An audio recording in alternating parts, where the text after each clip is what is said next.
The great rotation is when everybody goes, oh, sell bonds, buy stocks. Right. Exactly. It hasn't happened. Why? It hasn't happened. Why? Well, I think because rates haven't meaningfully risen. I mean, the only time you actually saw a rotation out of fixed income into equities was during the taper tantrum, which is the only time that I can remember post-credit crisis that rates actually did something. Let's make it up and make it simple. Rates up.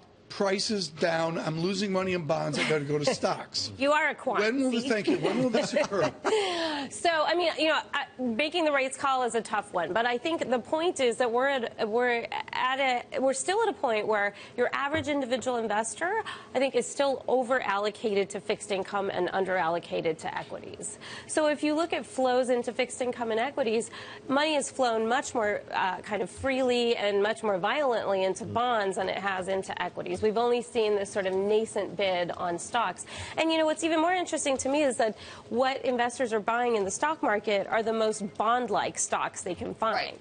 So they're buying utilities and REITs and, you know, anything with a yield, whereas your average stock-like stock, like your tech companies or your industrials, haven't really caught a bid. Yeah, that's fixed income equivalent Tesla. Savita, is it possible to describe... and Tesla and high-growth stocks, that's right, yeah. But is it possible to describe these as not normal times in the sense that the rotation already happened? The rotation went into really risky debt. Nigeria, Brazil, all this high-yield stuff. Is that what's going on? Well, here's the thing. If that's the case, then there's even more money that's likely to flow out of risky, debt that's poised to not do particularly well once we start to see a move in rates into equities, which are a much better rate hedge. Okay. I mean, our bullish call on stocks is really the idea that where else can you actually get growing income?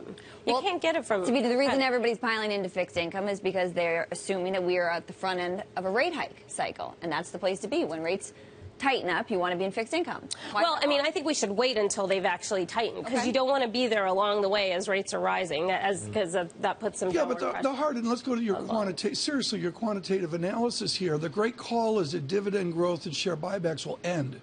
You're suggesting it will not end? Well, I think share buybacks are starting to and should end because stocks are a lot more expensive. And here's where Shiller is right, is that, you know, the market has re-rated meaningfully and it no longer looks as cheap as it did a couple of years ago. So all these companies that were buying back stocks at depressed valuations, that was smart. But now they're buying back stocks at fuller valuations, maybe not so smart.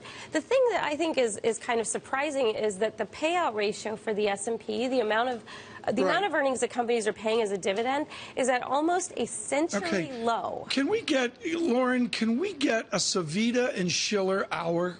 I'd love that. Would that be Shiller? I would love that. I don't know if he would.